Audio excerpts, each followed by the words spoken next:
Hey guys, this is Brad from Blue Nile Farm. Welcome to another video, and this is going to be our podcast series on how to start a farm from scratch. This is episode number 23, and today we're going to talk about auctions. You know, auctions are one of the greatest places to go to find some really good bargains. It does not matter what you're there for. You can buy cars, you can buy trucks, you can buy boats, you can buy guns, you can buy household items, you can find art, furniture, farm equipment, tractors, lawn equipment. I mean, the list goes on and on and on. There's so many different auctions that are on the market today that it depends where you want to go and what you want to look for. You know, and there's money to be made at auctions if you buy something cheap and you resell it and you can make profit. And that's the name of the game, folks, is to get and make some money, also to save some money by buying equipment that you can use on your farm. So when I first started looking for items to purchase, and when I first started my farming operation, I owned absolutely positively nothing. I had no real tools, I had no real equipment. I was kind of going in blind. And I started 30 years ago starting to attend auctions. And I went to Amish auctions, I went to English auctions, I went to so many different types of auctions because the auction world just opened up to me, and I was really interested in all the bargains that you can find. Because, you know, when you don't have anything and you know you can accrue items very quickly, and a lot of times some really good items, you know, auctions are a great place for it. And why that is because a lot of people like myself accrue so much equipment and tools over the years. And then when you eventually die and the family takes over the estate, a lot of times they don't know what to do with it all. So the first thing they do is they want to liquidate it, and all your stuff that you worked your entire life for basically gets sold. You know, and I tell everybody all the time, I go, when I die, there's going to be a hell of an auction at my place because I have a lot of nice equipment. I've accrued a lot of nice equipment, and I know people love just to flip it and make a quick buck on it. But I worked my entire life to accrue these tools so I can benefit in my farming operation, and I really hate to see it go. But unfortunately, in my lifetime, I don't have any heir to pass my farm down to. This farm is for me, this is what I do, and this is what I developed. And so I accept the fact that that may happen down the road. And my brothers don't really have the same passion I do to pursue my farming operation. So I really don't know what's going to happen when I do die. But auctions themselves are great opportunities for you to go out and find some really good equipment. The trick is finding it. So let me talk about auctions and how they work at first. If you've never been to an auction before, you really need to find out where they are located. Now, in every state, generally there's some kind of ag magazine, possibly, or newspaper that may promote auctions in your area. And if you can find that newspaper or magazine, I suggest you try to sign up for it. Number two, there's actually a couple different auction sites that cover all kinds of states and all different types of auctions. And like in Ohio, there's a website called Auction Zip, and you can kind of look at auctions within your geographical location, and they can kind of tell you auctions that are both online and live auctions. And we'll talk about the different types of auctions that are out there. But nowadays, you know, online auctions are very, very popular. And I like to go to live auctions where you're in the public and you're bidding against other bidders that are there. But both of them are very popular, and sometimes you can call them kind of hybrid, that you have a combination of both, where people are calling in and making bids online, and there are also people that are actually on-site bidders. So the way an auction is that you must have a driver's license, and you go to an auction and you hand them your driver's license, and then they give you actually a number. And that number is going to be the reference to who you are as a bidder. And so that number, when you make a purchase, you hold it up, and they'll know it's your name, your address, and so on and so forth. Most auctions, you want to make a cash payment. You buy stuff in cash, but sometimes they'll take credit cards as well, and checks are always good. Sometimes you have to pay a little bit more of a percentage if you use a credit card, and if they accept that. But a lot of auctions, they might not accept it. They may just do cash or check. So know what the rules are beforehand. And most time, the rules are specified for every auction, and what they'll accept and don't accept, especially for like large purchases. You know, if you're going to buy a house, you're going to buy a very expensive equipment, you may have to have a bank letter that you're pre-approved so that the auction house knows that, you know, you're a valuable bidder and your bids will count. So that's something you need to be aware of. So that's one of the things that are really important. Secondly, in Ohio, basically it's always assumed that an auction is with the reserve, meaning that there's a price that's set for that by the owner. They're not just going to sell it to the highest bidder. But sometimes auctions are listed as what's called absolute. And absolute basically means that no matter what the price is, that item is sold. And those are the kind of auctions I like to go to because the lowest bid gets the prize type of thing. And that's kind of what I like. If it's a auction with reserve, it should be roughly what you define as a fair market value. Doesn't mean you have to bid that price, but that's what the owner has specified, that if they don't hit this certain reserve price, that item will not sell. But once that reserve price is met, then that item will be sold to the highest bidder. So one of the biggest things that with auctions, there are also terms like, as is, where is when you make a purchase, meaning that item is, after your inspection, what you get is what you get. There's no guarantees behind that item that you purchase. So, it's up to you to evaluate, is that item well worth purchasing? And, that's the risk you will take. If you go to a livestock sale, for example, and say you buy a horse, your observation of that horse, of it being lame or being healthy, is based on you. And once you take that horse home, you're responsible for it. You're responsible for the moment you pay for that horse and you walk it off the lot. It is not your responsibility. So be aware, these are the things that, some of the risk to an auction is, when you buy something, it's up to you to deem whether it's well worth it or not. Buyers or auctions try to be fair and give you a proper assessment of what that item is, but your visual ability to assess whether that item is worth purchasing or not is going to be based upon you. So, really check these things out. Now, when we're talking about farming, a lot of times you go to equipment sales, sometimes they have a viewing, meaning it might be 2 or 3 days before the auction, where there's a certain time frame that you can come and check out the items. That's a great time to go on auction. Sometimes you may meet the owner of that item.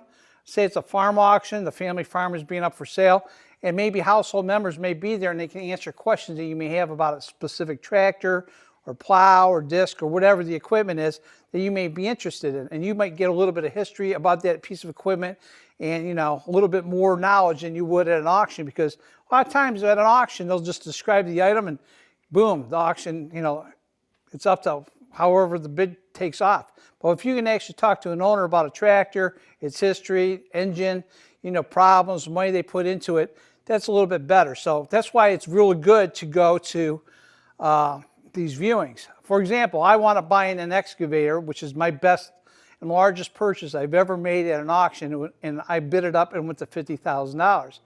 But the machine, I got to talk to the owners of the machine. I found out the history of why they bought the machine. I found out why they were selling the machine.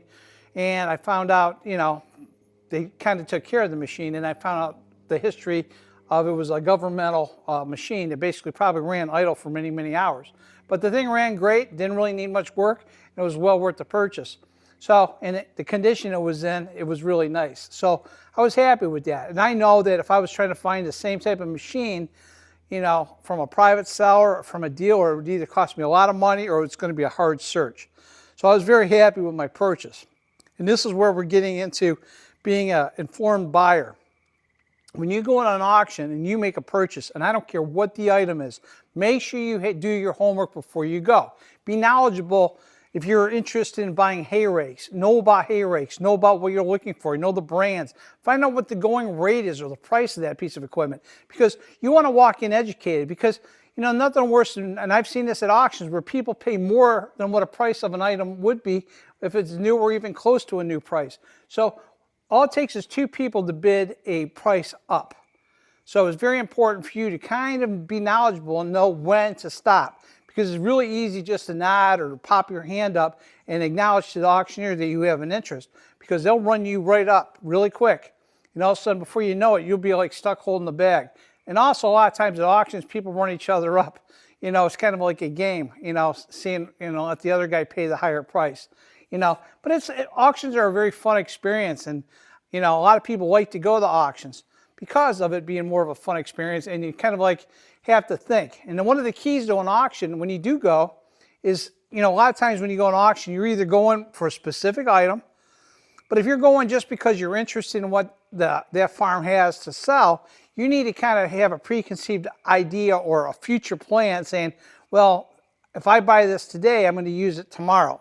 Meaning have a plan that, sometimes you have to buy something early because the opportunity exists. You may not use it now, but you have plans to use it in the future. And that's where auctions shine. It's like when you're in a need for something specific, it's kind of hard to go to an auction because then you're really dying to find it.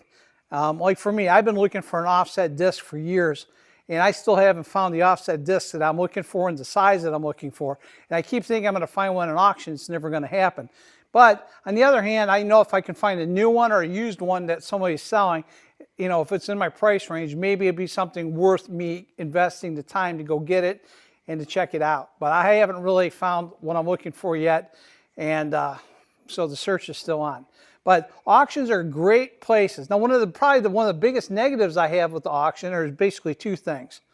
One is the downtime end of it, that you will be going to an auction and there's just going to be a lot of downtime where you're going to be sitting around waiting for an item to come up. And you may not have any interest in any of the items at this auction except for one. And you may have to wait 3, 4, 5 hours just to bid on it. And you may not even want to purchase it because somebody raises the price so high. And I've been in those situations. That's probably my biggest downfall is the downtime. The second thing that I do not like about auctions is what's happened probably in the last 15 years. It's something called a buyer's premium. So when you go to an auction, basically the people that make out is you have an auctioneer that's contracted by the seller. The seller, a lot of times, loses a percentage of the entire sale or a specific item to the auctioneer for payment of handling the merchandise and to sell the item and to advertise. But then over the years, they created something called a buyer's premium. And this is where I'm kind of turned off with auctions anymore. A buyer's premium a lot of times is set up, it might be a percentage, like 10% of the sale price or 15% of the sale price, or maybe under $1,000, it might be 10%. If it's over $1,000, it's 5%. Or it might be if you pay in cash, the buyer's premium is waived. There's all these conditions. But what a buyer's premium is to me is a tax on me, the buyer, that I'm paying a more percentage for something that I bought at an auction. And the person that gains from this is not the seller that owns that property that you're buying, but it's actually the auctioneer that's kind of like charging you to purchase this item as well. So say, for example, I bought something for $100 and it had a 10% buyer's premium. That means I have to pay an extra $10 to pay that difference. If I bought an item for $1,000, it was 10%, I'm going to have to pay $1,100. So what I'm trying to say is that depending on where you go, you're going to pay a percentage. Now, if you're in the buying and selling game, that could be a really big problem because say you bought a plow it's a 2-bound plow for $200 and say it had a 10% buyer's premium. So I'm losing $20, going back into that. Well, that $20 might be a difference in the profit you're going to make if you sell that item. So, you don't want to lose your profit, and every dollar you have to pay for a buyer's premium is the money that you're actually losing. That's kind of what I'm saying. And you have to go into buying something knowing that you're going to be stuck with that buyer's premium. When I bought my excavator, they had a 10% buyer's premium, and it didn't matter what you bought. I wound up paying $4,500 for my excavator, okay? But I also $45,000 for my excavator, but I had a 10% buyer's premium. I had to pay $4,500 to the auction company. So that all of a sudden I'm at $50,000 because I have to lose that for premium. And that's just nature of the beast. But be aware that these things exist. So buyer's premium is going to increase your final cost, and know that before you go bid on any item. There's no reason for you to be surprised. So these are some of the tricks you need to know. The other items too is that when something's with reserve, a lot of times you may have auctioneers making fake bids because they know an item is reserved, or they'll have somebody in the background that's also jacking up the price, and he's collecting bids that way. And there's all kinds of rules to auctioneering and what they can get away with and what they can't. But if an item is have some kind of reserve to it, auctioneers a lot of times will act like there's a bid, all these bidding wars are going on to increase that price to their reserve quota. And so understand that too. But auctions are really great. And I got a huge lot of mosquitoes in here driving me crazy. But so I apologize for that. But auctions are probably one of the best places if you're going to start farming. And the reason why that if I was starting a farm, why I would go to auctions is not only could you find good deals, but you're able to accrue a lot of the equipment without going to a dealership and paying top dollar for something new. So, but again, you need to know what prices exist. I bought flail mowers at auctions for really cheap. I bought plows and discs at auctions at a pretty fair price. I bought through auction companies, balers and stuff like that, but I checked them out and I had the opportunity to watch them run. So, when you get to see things actually work, you feel a little bit better. And that's why, like I say, it's always better to go to the viewing because you don't get to see all these things when the time of an auction takes place. There's times that I've had an auction, there's a bunch of tractors online, and I started one up I was interested in, and all of a sudden I started lifting the PTO. I turned the PTO on, that worked, but I checked on the hydraulics in the back, and I pulled up on the lever, and it didn't even move. So it told me right out the bat, this thing's damaged, there's something wrong with the hydraulics. And if you didn't check that out, you would have bought this tractor and come home and be frustrated because you have to pay a large mechanical bill. So checking these pieces of equipment are vital. And the other thing too is that when you are purchasing a tractor or a piece of equipment, just like buying cars, a lot of guys will say, I'm going to fix this car up and make it nice. But a lot of times when you go buy a tractor or a piece of equipment, a lot of times the condition that you purchase it in is probably the condition that it will stay in the rest of its days. So pay attention to what you're buying because you may not fix it up like you think you are. It's kind of where I'm going with this.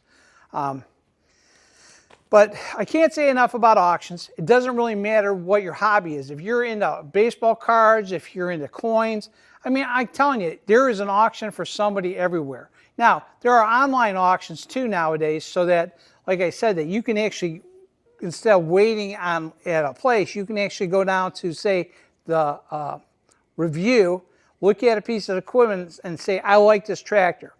And you know that you have a price in your head of $7,500. You could leave that price and make a bid and tell that this is like a price that you're willing to pay to the auction company, and they may accept your bid with you not being there. But a lot of them are also allowing people to bid online, and you can actually set your max bid online at a live auction and not show up there. And if you can get it, say, for $6,500 versus $7,500, that was your cap, but say the bidding only went to $6,500 and you win and there was no reserve, boom, it's yours at $6,500. So you can cap out what the max you would actually bid if you were at a live auction and not be there. And so there's a lot of things with technology now that have changed. It makes auctioneering and buying things at auction doable for a lot of people. But the bottom line is the experience of going to auction and being there face to face is a lot of fun. It's fun to watch the auctioneers do their thing. And I can't speak enough about buying at auctions. They're a good experience. But again, you have to be educated when you go there and buy. And that will make all the difference in the world between your success. And if you want to start farming and you want to start learning to get equipment, and I'm talking tools, I'm talking maybe building materials, I'm talking tractors, I'm talking three-point attachments, hydraulic attachments, skid steers, excavators, you name it, for a farm, you can buy it at an auction. And I'm telling you, get yourself down to one because you're going to really enjoy the opportunity to buy a lot of good items at a good price. Now, there's another thing that you also have to be worried about with auctions and that I've learned. I'm a real stickler for a certain quality product. And I'll use grapples and buckets that are sold a lot of times at auctions where we have a lot of dealers go to certain sales, they buy items and they resell them. And I'm very particular about grapples and bale spears and things that I like to use on my farm. I try to buy them cheap, but they have to be very usable and they have to be built a certain way that I like. And I see a lot of welding shops will try to model and make up grapples and sell them at auction. And I don't think their quality is as good as sometimes you buy from, say, a catalog or from a reputable dealer. And so you have to, again, it's buyer beware, and be careful and be educated when you buy something. Just because it's at an auction, you get it cheap. there's a reason why you're getting it cheap. So I think it's in your best interest to do your homework. It's kind of where I'm going with this. So in closing, check out auctions. They're a lot of fun. Every area has one. In every state they exist. And it's all part of the farming experience. And when you get to go to a farm auction, it's enjoyable. I like going to Amish auctions because you just never know what you'll find. And there's a lot of deals being made. And this is where I do a little bit of buying and selling. But again, there's a lot of this is not for everybody. But it is a good way to get yourself out there to see what's available and what other people are doing. And an auction is a good place to save a lot of money. So with that said, thanks for watching, and I'll see you on the next episode of one of our podcasts on how to start a farm from scratch. See you guys.